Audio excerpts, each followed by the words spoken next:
Sorry! Svadi jezik! Svadi jezik!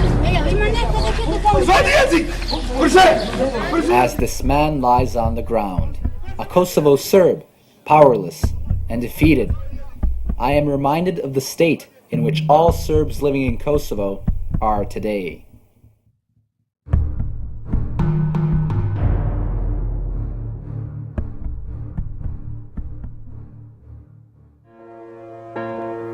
In the southeastern part of Europe lies Serbia, and its southern province of Kosovo is the source of a centuries-long dispute between Serbs and Albanians who both claim it as their land.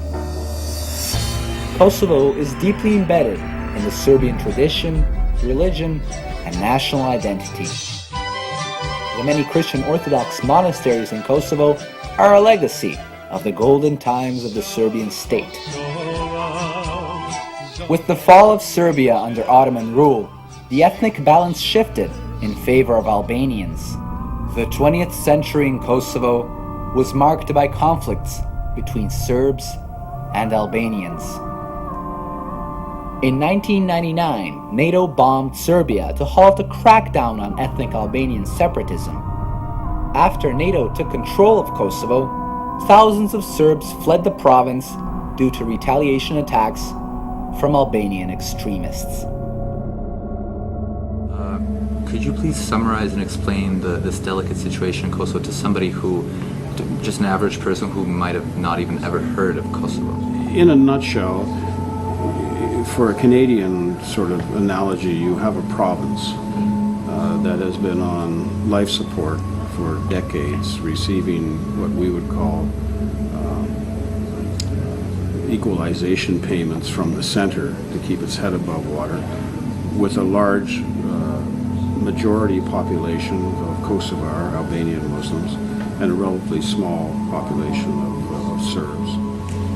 And no one can accuse the Serbs of treating the Kosovo Albanians with kid gloves. Over the decades following World War II, restricting service and top jobs in the civil service, universities, sometimes language rights, was ill-founded, but it wasn't brutal. Particularly while maintaining a massive, what we Canadians call, equalization payments and granting various degrees of autonomy. But the KLA correctly anticipated that if they commenced a campaign of killing Serbian security forces, the central government, Reed Milosevic, would overreact. Because that's exactly what governments do. Don't have to tell this audience about the FLQ, blowing up a few mailboxes, which was followed by the equivalent of martial law. Another mistake following on that, of course, was the illegal bombing of Serbia in March of 1999. I'll watch my time here, but that was engineered long before the bombing. We have now evidence that the Americans were planning this months ahead of time. What followed was the expulsion, or to use the Balkan term, as the cleansing of tens of thousands of Serbs in spite of the presence of NATO peacekeepers. In the meantime, we know that what's happened in Kosovo, 150 Christian churches and monasteries destroyed, most of the non-Albanian population ethnically cleansed, and Kosovo has been, since 1999, the home of corruption and crime. Most of the heroin trafficking into Western Europe takes place there. It's a fact that the three prime ministers of Kosovo, all of them have criminal records, all of them on the Interpol list, all of them are linked to the drug trade, involved in various rackets, all of them are involved in ordering targeted assassinations. Now, public opinion is led to believe that this is a legitimate process of independence. It's not independence for anybody. It's the carving up of a country under false pretense, and it's handing over the government of that territory to a bunch of thugs, essentially, and thugs are very convenient to have under your auspices because they can be manipulated and they tend to obey orders. But the real thugs are the people in high authority in the European Union and the United States and in NATO, which are upholding which are upholding and fostering the criminalization of the state. To this day, a small number of Serbs remain in Kosovo. But do they really have all the human rights that are described in the many UN reports coming out of Kosovo? Is Kosovo really, as the West describes it, a peaceful democracy? More about everyday life in Kosovo. One day, it's starting to become like an American day. Like you don't have time to think or anything like that. You have to work a lot, to study, to think about the future, to plan where you're going to study, to come back here and live it and improve the place where you were born. So people are busy and thinking how to improve stuff. what is the situation like here with minorities? It's really good. Like many Albanians had difficulties because it's hard for them to cope with Serbians. Well, I think day by day things will improve because time heals pain. So that's what I think.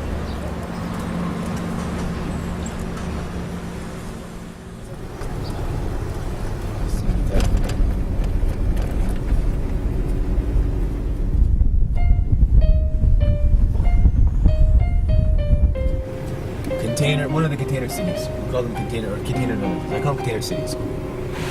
They're all over the place, and and living in them are usually people from the March riots. Some of them that were living there before the March riots. The containers were donated by the Russians. Let's have a look.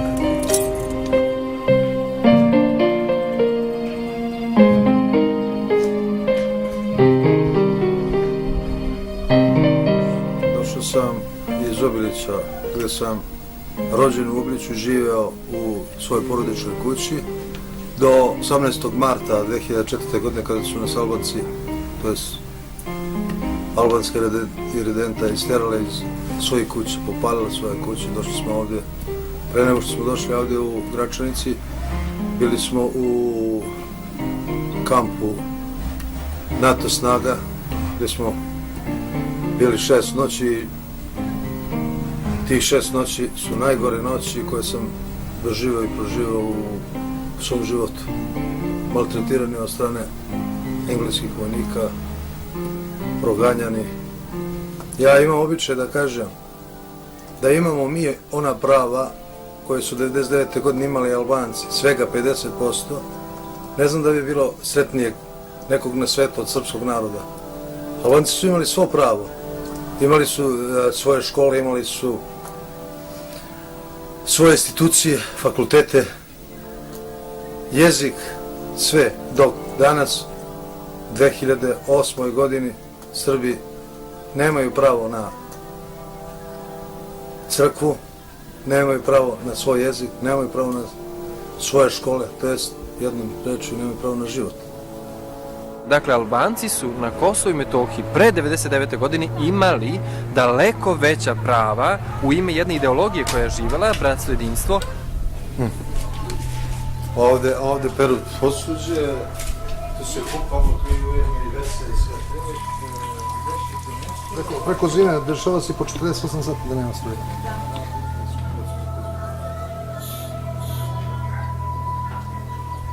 Mesto Obilić pre bombardovanja, to je jedno mesto koje je u samom gradu Obiliću bilo preko 6000 Srba. Posle NATO agresije i ulaska NATO vojnika, kao malo često sam rekao, do 2004. godine je bilo oko 1000 Srba, a sada ima oko 40 Srba. Znači, to je mesto etnički očišćeno, a tih 40 Srba je vraćeno da bi se ispunili neki standardi Evropske unije i svetske organizacije, da bi to mesto bilo multietničko, to jest multietničko sa 1% Srba, a 99% Albanaca. Jedno mesto koje je za mene najljepše na svetu.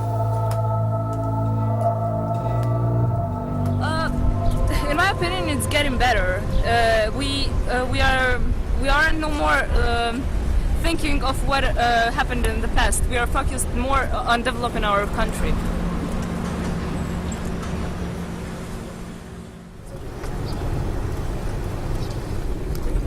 I went to meet 3 Serb women whose home had been taken away by Albanians and are living in a KFOR army base close to Uroševac.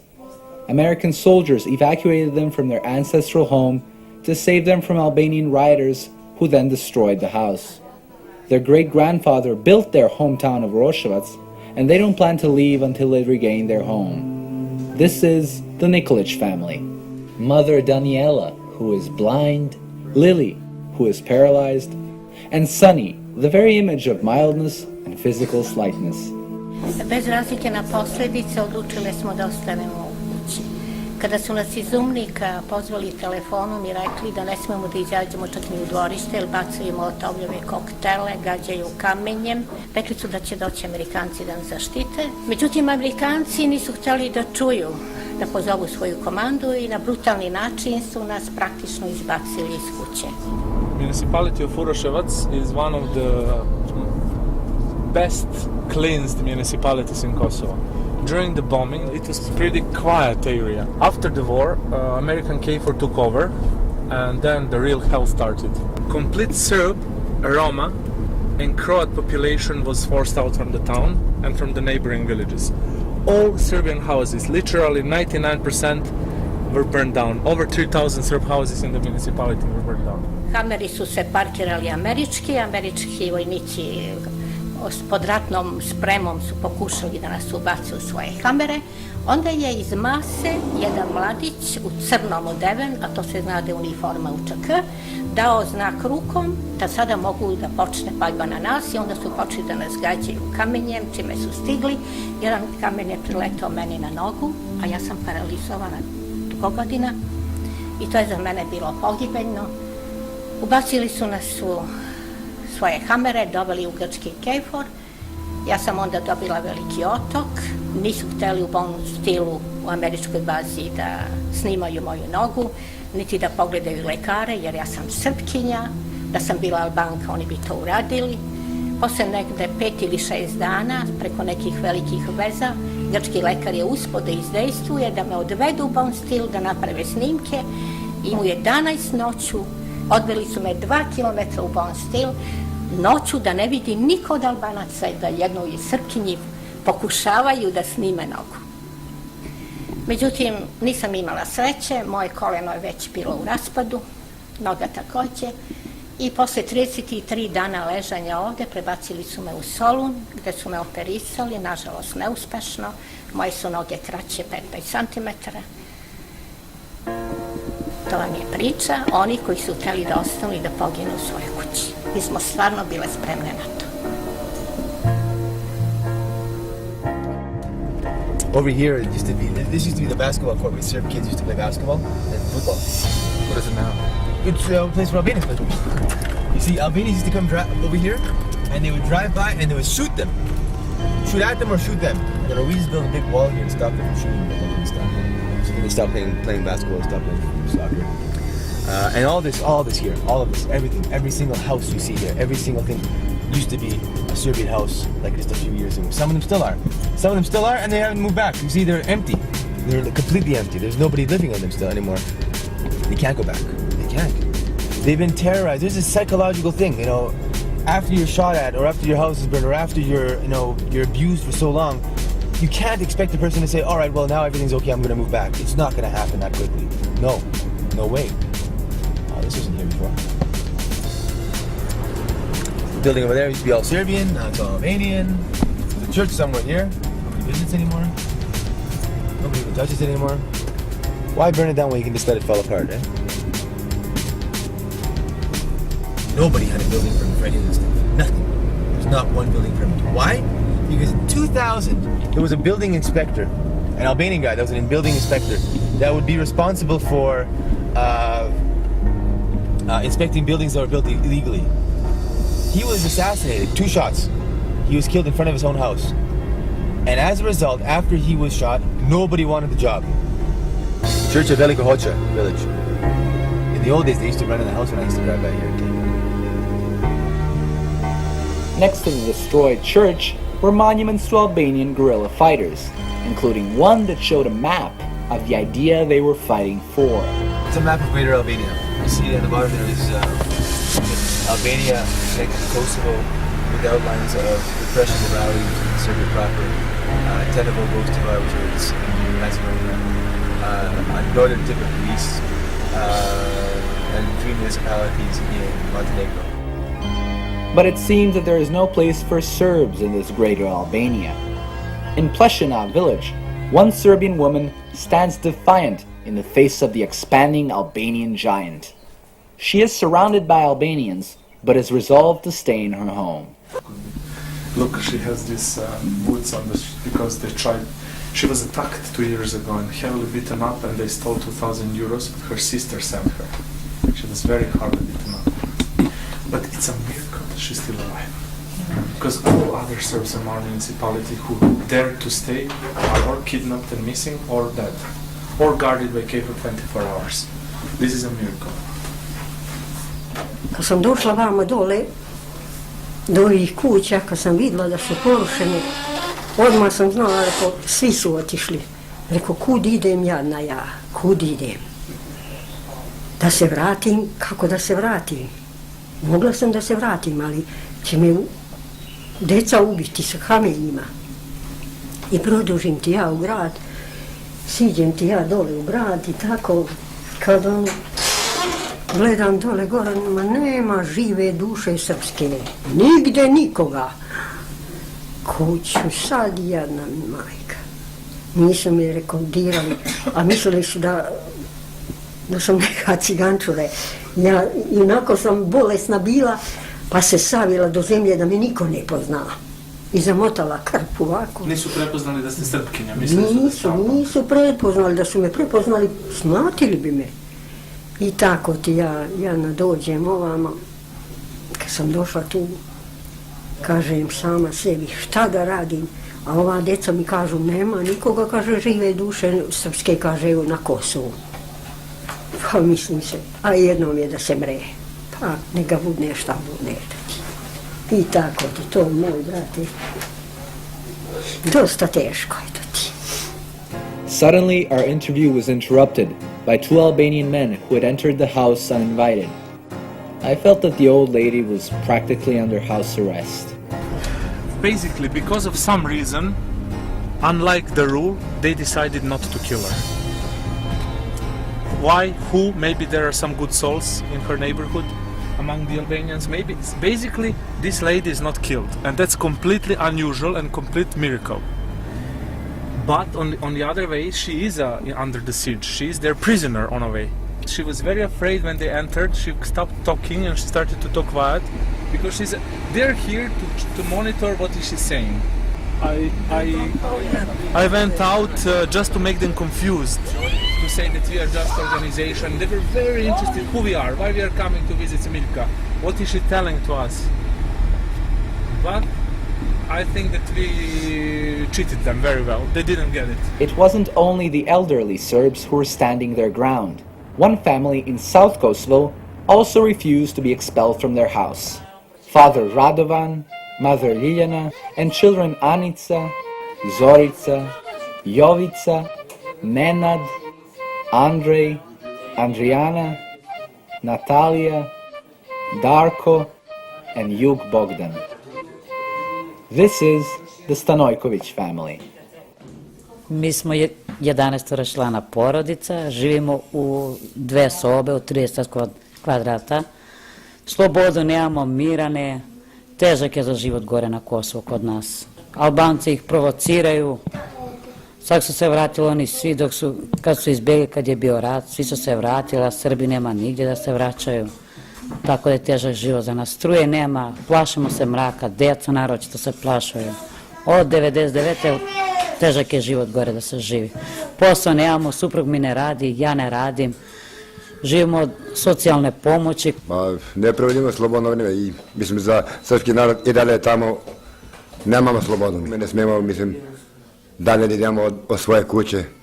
Samo bi željeli mi da živimo mirno, da imamo mir, da se krećeš, da ideš slobodno, bez straka To je kod nas najpotrebnije. Pa da opstanemo tamo. Pa provodim kući, nigde. Ne smiješ da izađeš nigde iz kuće. Čim dođe mrak, treba da zaključiš vrata pa da sediš kod kuće. Ne smiješ da izađeš. Slobode nema. Ne smiješ da kreći u slobodno.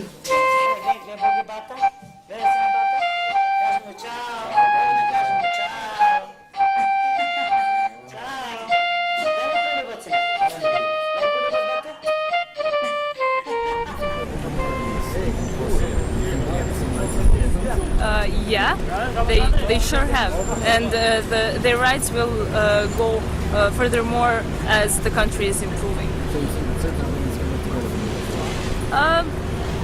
Yeah, kind of yes. Da, kada ste tu devojku pitali da li ste je pitali na engleskom ili na srpskom, da, niste smeli da progovorite srpski, to morate da kažete.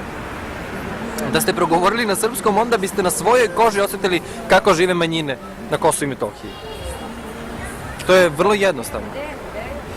Da ste progovorili srpski u Prištini, vi biste bili linčovani. Imali smo slučaj da su pretukli staricu od 82 godine koja je otišla u Prištinu zbog kupovine lekova. Međutim, srpski narod je bombardovan od strane 19 zemalja u ime sveg civilizovanog sveta. Isto tako, 2004. godine Albanci su pokazali kakav je njihova zrelost kada su u pitanju manjine. Vidjeli ste šta su radili 2004. godine? Srušili su sve što je podsjećalo na srpsko, zapalili su sve što podsjeća na srpsko, a ubijali su ljude, rušili crkve, palili domove, dakle, sistematsko uništavanje i proterivanje sveg srpskog stanovništva.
Žive u dve ulice, naspram njih je Ibar i čuveni most koji razdvaja dva naroda, dva suprotna entiteta, Albanci i Srbe, gde Srbi imaju izuzetno tešku situaciju, jer pored opasnosti koja dolazi sa mosta, mi utoliko zavisimo i egzistencijalno od njih. Dakle, u albanskim rukama je ostao i vodovod gde, zamislite, 100.000 ljudi u Kosovskoj Mitrovici danas nema da pije vodu. Dakle, sa svakog aspekta život u Kosovskoj Mitrovici je vrlo težak. Back in South Kosovo, we learned that the last Serbian couple in the majority Albanian town of Uroševac was willing to see us. When we parked in front of their home, a bunch of Albanian kids hurtled around us to see what the commotion was about. Do you know who was Serb.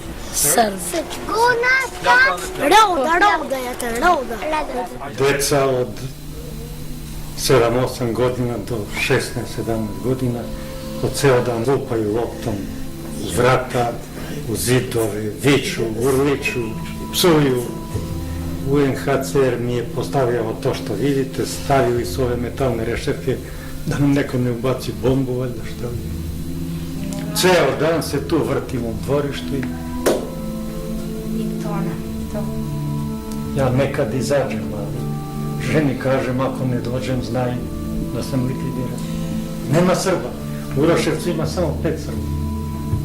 Oni ne mogu da odu slobodno do prodavnica ili normalno da izađu na ulice, moraju da se prerušavaju, moraju da se privikavaju na njihov način života. U suprotnom oni će ili da budu isterani iz svojih domova, ili da budu ubijeni ili kidnapovani. Čega živite? Grci nam daju hranu. Ponešto Grci. Daju nam ponekad hleba. Nikad se ne bi iselio. Moj deda je bio u Americi. Zaradio pare, moji su sa Šarpljani. I 1919. godine muslimani su mi ubili dedu na Šarpljani.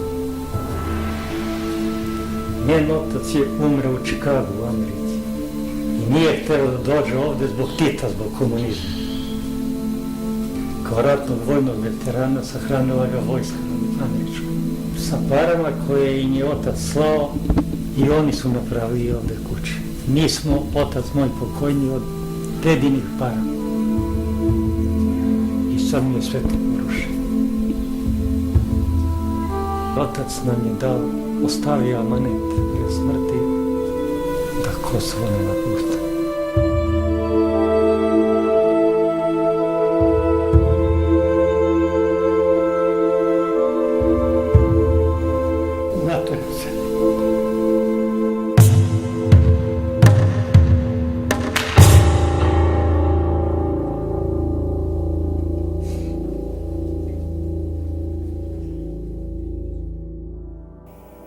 Can you imagine that this is happening in the heart of Europe at the beginning of the 21st century, in a land under international supervision?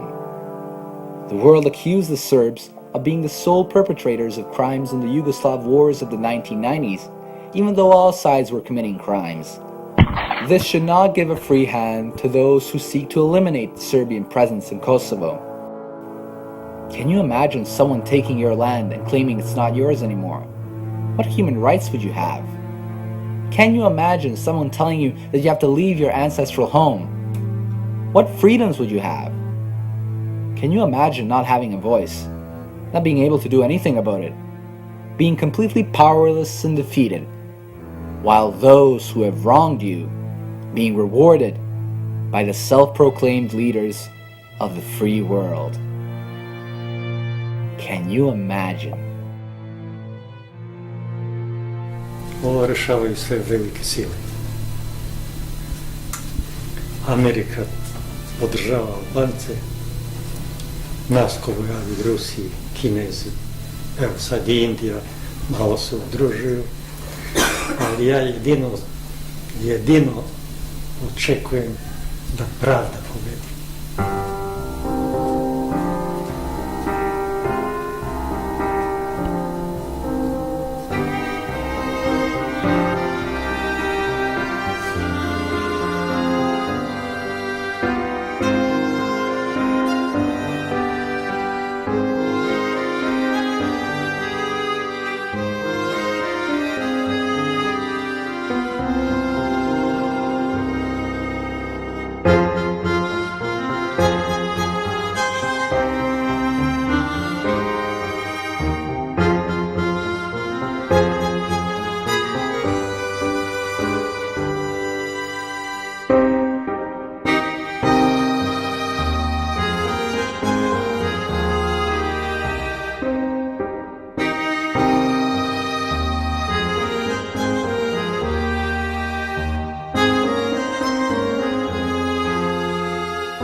As this man lies on the ground, a Kosovo Serb, powerless and defeated, I am reminded of the state in which all Serbs living in Kosovo are today.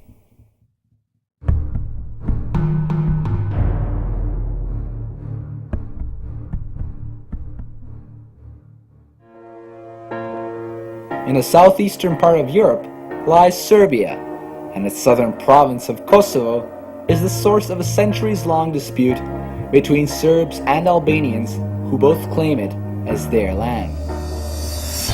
Kosovo is deeply embedded in the Serbian tradition, religion, and national identity.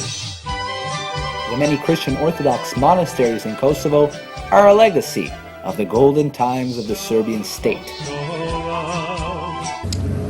Equalization payments from the center to keep its head above water, with a large majority population of Kosovar Albanian Muslims and a relatively small population of Serbs.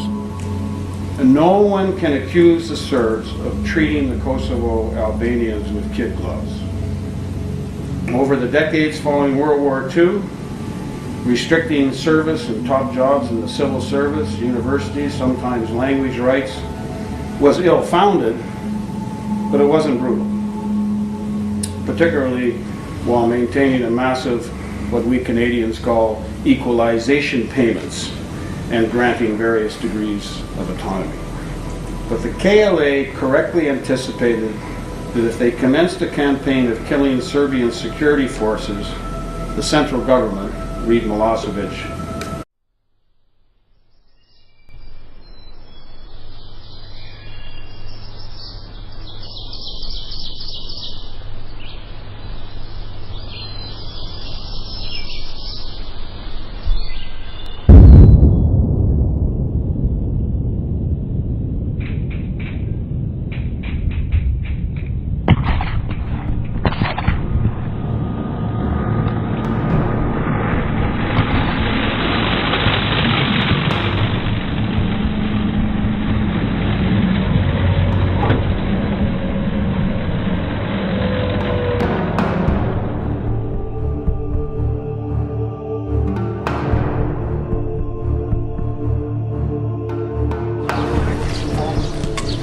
Можете!